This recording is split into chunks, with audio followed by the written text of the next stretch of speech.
This is what I was missing from Marvel. Something to make you feel, something to make you care, and on top of that, something to make you question your own intelligence because they give you a bunch of clues and you totally miss them. And then at the end, when they explain it all, kind of feel like a dumbass for not realizing it sooner. Bravo, Marvel. Bravo. What's up, guys? Mason the Brock Henderson here, and this is Agatha All Along, Season 1, Episode 7, Death's Hand in Mind. What is this? What is this, Marvel? I thought we had a nice little arrangement here. You show me crap, I get frustrated by it, and that's the only emotion I'm supposed to feel. I'm not supposed to feel anything else. This one hurt. This one hurt a lot. But yeah, I mean, by far the best episode this season, without a doubt. And it does explain quite a bit too, because obviously Lilia's had her outburst before, and I knew more than likely she was having glimpses of the future. What I didn't realize is she actually experiences time in a very different way, where suddenly she'll just jump from place to place and have these random moments. And all these moments whenever she's shouting out, I was just assuming she was seeing the future. I was not thinking that she was actually jumping from the future into this one moment. Like, just that one little scene between her and Alice where she's trying to tell her not to save Agatha, and then she jumps to Agatha, and we hear the line before that, which was try to save Agatha. It was very, very clever in the setup, and it does sort of explain why people have not been asking more questions about Lilia. I still personally think they would suspect something normally. Knowing the world that they live in, they would have to suspect that she might have some vision of what's going on, and these outbursts are not just her being kooky and crazy. So while I accept the fact that yes, she does experience her divinations maybe differently than other witches do, and obviously we saw Agatha, she doesn't really respect divination or tarot or anything like that. She doesn't take any stock in it.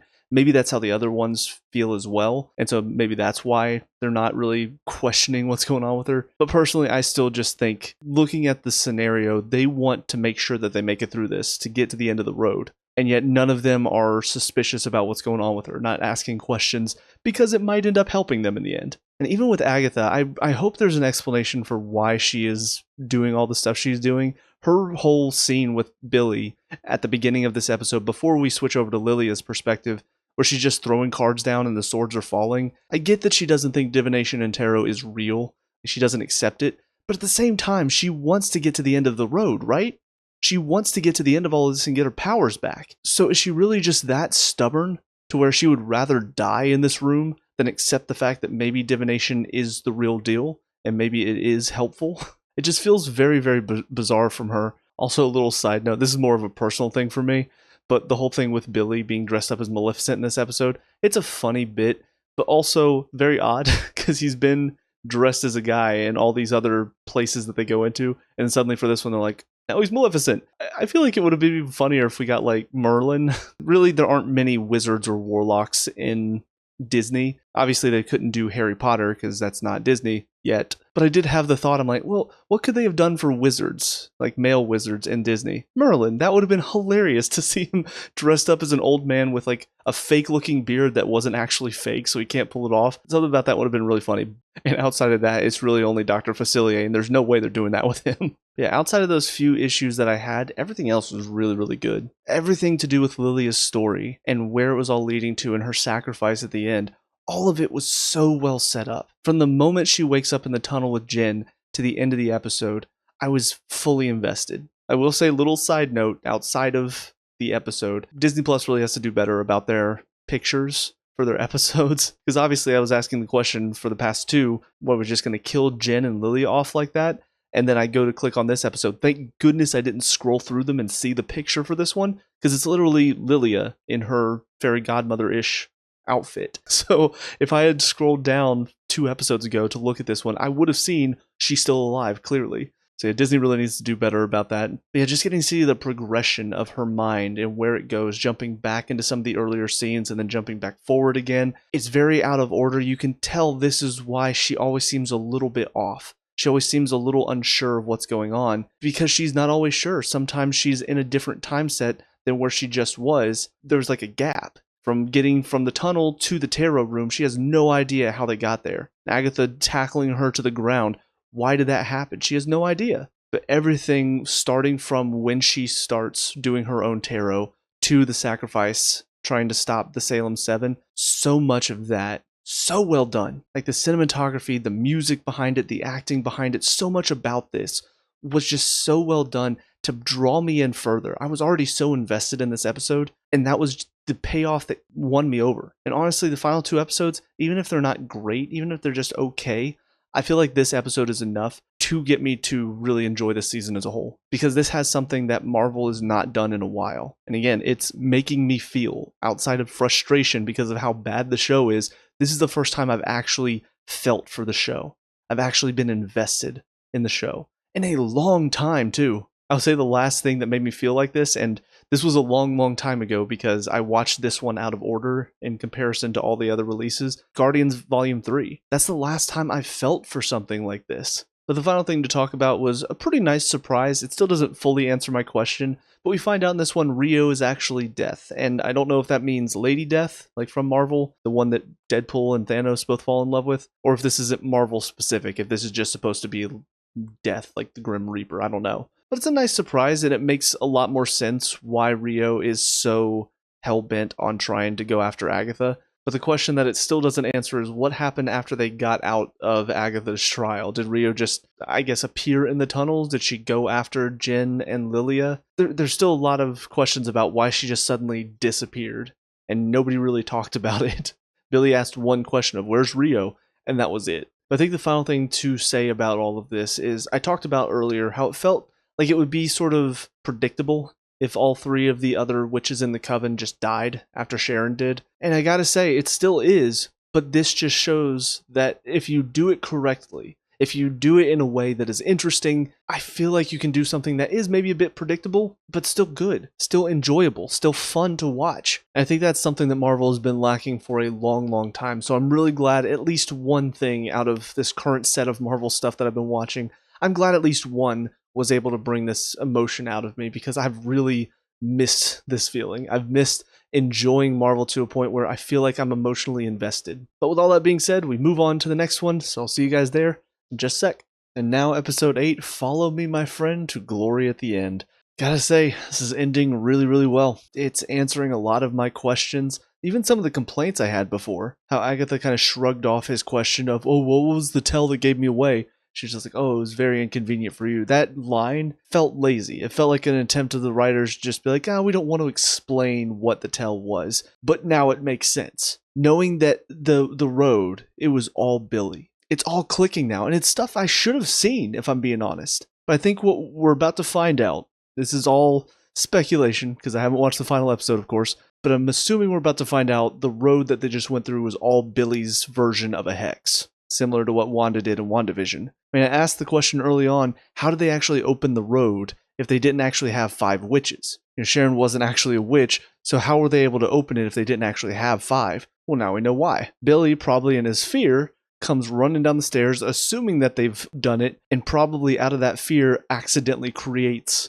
this road for them. Now, I do hope we get a little bit of an explanation as to how all of the trials worked, because if he's the one that set it up, that means he's also the one that put some of the rules in place as far as how to complete the trials. For the first one, makes sense. They get poisoned, and then they have to find the antidote. That's an easy one.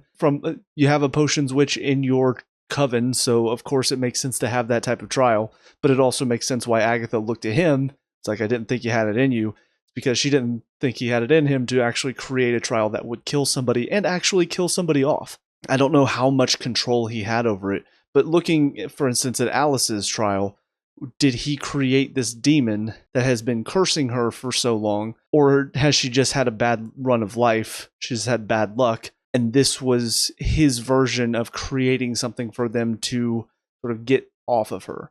Like, there's a lot of questions that this does raise about each individual trial, even looking at Lilia's. Like, what is it about this hex? It forced her to look at her own life. Like, how did he do that? How did the hex do that? Or was it sort of basing itself off of everybody who was in there? I do have a lot of questions about how all that worked, but I will say, looking at what the tell was, it makes sense. And I don't know how I didn't think of this, but it's basically the same thing that Wanda did. There are a bunch of decades and a bunch of references to movies and TV shows. I don't know all of them. Some of them looked kind of familiar, like when they were in the treehouse looking thing with the Ouija board. But of course, the most obvious one was when they were like Maleficent and the old hag and the Wicked Witch and the Fairy Godmother. That's the most obvious one. But it was the fact, too, that they were going through the decades, and that's what Wanda's hex did in WandaVision. So that's probably the tell, which means either from the first trial or maybe even the second, Agatha had a suspicion. She was probably looking at it going, this is very similar to what Wanda did in her hex. There's a very good chance that somebody related to her created this. And since Billy's the odd one out, Billy's the one we don't know, or well, I guess at the time it was Teen, since he's the one that we don't know anything about, very good chance that he's somehow related to her, and then it just took a few dots connecting to go, probably the one that had magical powers more than likely somehow found his way into this body. But of course that doesn't answer all of the questions, because I don't know how at the end, the final trial that they got into, I don't know how everybody started disappearing. I guess according to his hex's rules, he probably created it that once they got what they needed, they got out. But then when he gets what he needs, he disappears. So how does the hex continue to go? And I don't understand how Agatha gets out necessarily. So that's a little fuzzy on the details there. Of course, whenever Agatha ends up dying, how did she not die? It seems like she's still alive at the end of this. And even just that final little back and forth between Rio and Agatha and Billy, was that Agatha playing him the whole time? It felt like she was whenever she did want to give him over to Rio and say, this is what we planned. And then him mentioning Nicholas Scratch, I think is her son's name, him mentioning her son kind of felt like it maybe changed her mind and made her go, you know what, I'm not going to do this again. Because seemingly this is what she did before, is keep herself alive at the cost of her son. And it did feel like maybe she did sacrifice herself, but the last episode might have something to do with her trying to come back after that. But then she's still here. So was that all a play? Like, did she and Rio set this up somehow? We did see Rio take Alice to the afterlife at one point and even talk to Agatha about how she promised her all these bodies, and there are a lot of bodies that turned up in this little road that they went on. So there are still a lot of questions, and I hope they give me some answers that satisfy me. But even just finding out that Billy was likely the one that did this whole thing, that set this road in motion, seeing that a lot of the stuff in his room showed up there, kind of confirms that for me. It also answers a lot of questions about some of what Agatha was saying on the road. And of course, the big question out of all of it is, whose body is Tommy inhabiting now? We see the kid getting pushed in the water. We see the shoes. I don't know if I'm supposed to recognize the shoes now or not, or if this is a character we haven't met yet. But I'm excited to see where that's going to go, because that feels like a very interesting story thread that they could tackle next. But yeah, all in all, this is a great setup for the finale. I think it's ending very, very well, especially compared to all of the Marvel stuff recently. It's got me excited. I hope they don't fumble it at the end. I hope they don't trip up at the finish line, because some Marvel shows have had a tendency to do that because they focus more on, ooh, well, what's going to come next, instead of actually wrapping up stories in the season that they were building. But I've got to say, like I said in the last episode, this has got me much more invested than anything I've watched from Marvel recently. So bravo to this show for doing it. But with all that being said, let's get into the finale. I'll see you there. And now episode 9, Maiden Mother Crone. I'll be honest, wasn't a great finale. Kind of felt like the last episode would have been a good place to end it, if I'm being honest. Because we didn't really learn a whole lot more about anything in this final episode, outside of the fact that Agatha and Nicholas were the two that came up with the Witch's Road song, and that's what she used throughout all the years to con these witches into stealing their powers. I guess in that sense, that's kind of why she was so surprised to see a door. Also, a weird little fourth wall break where she looks directly at us after she sees everybody go down, and she's like, this isn't real. So that was kind of a weird moment, because she's not really broken the fourth wall before now, but here we are. But yeah, I mean, it was mostly just seeing her backstory a bit more, and a lot of it is stuff we kind of already knew or could piece together. We still don't really know why death had to come for Nicholas at that point. We don't even know how they really met. Just showed a scene of her about to give birth. Rio shows up, and then she basically begs for his life, gets a few more years out of it until he's about maybe 8 or 9, and then that's when death comes for him. That's about it. We still don't really know why. We don't know why death was coming for him as a baby. We don't know why she was willing to give her some more time. It feels like there's something else there that we don't know anything about. And it kind of feels like we just sort of skipped over it in this final episode. But even Agatha's whole reason for why she doesn't seem to like witches and why she wants to keep stealing their powers, that didn't feel like it really got explained either. It felt like she was already doing that, and then she used her son to do it more. And now with Billy, it feels like she was going to do it again. And I don't really know what the ending's supposed to make me feel. Her and Billy deciding to go together to go find Tommy. Now she's a ghost, which I am glad that was kind of wrapped up. I was really worried she was going to still be alive and there was going to be some BS explanation. The fact that she's a ghost, it makes sense. I mean, it's a pretty common thing that ghosts are around because they aren't ready to accept their death. So it makes sense in this case where she's not ready to go face Nicholas in the afterlife. I kind of understand that from her point of view because she still feels partially responsible maybe. But again, we don't really know why. We don't know what caused that, why death was going to come for him at such a young age. It just feels like something that happened. So I was really hoping we get some more answers there. Even just as far as the road itself, we only really got that he created it, Billy. We didn't really get many answers as far as how it was supposed to function outside of, I guess he just created it in his mind based on what he knew of the road, even though it was all fake. And so it just followed the rules of what he knew. But I do feel like there are still some questions in that. Was it a functioning thing? Like, was this actually the road as described in the song? And so it didn't need Billy to control it. He basically created it and it was able to function on its own. There were still some questions that I was hoping would get answered here that didn't really. And even at the end, it kind of did what a lot of these Marvel shows do that disappoint me in the end, which is it feels like we are building up to something else. It feels like now it's focused more on Agatha as a ghost and Billy going to look for Tommy. Jen goes off on her own. And that's kind of where we leave it, even with Rio. I know she's death, so I guess you could just say she's not really some villain to be stopped. She's just there in this world to take people into the afterlife. But even the story with her felt incomplete. So I will say for the show overall, it kind of reminds me of Loki Season 1 before Season 2 wrapped things up, and WandaVision before Multiverse of Madness wrapped things up for her. It feels like this story is incomplete.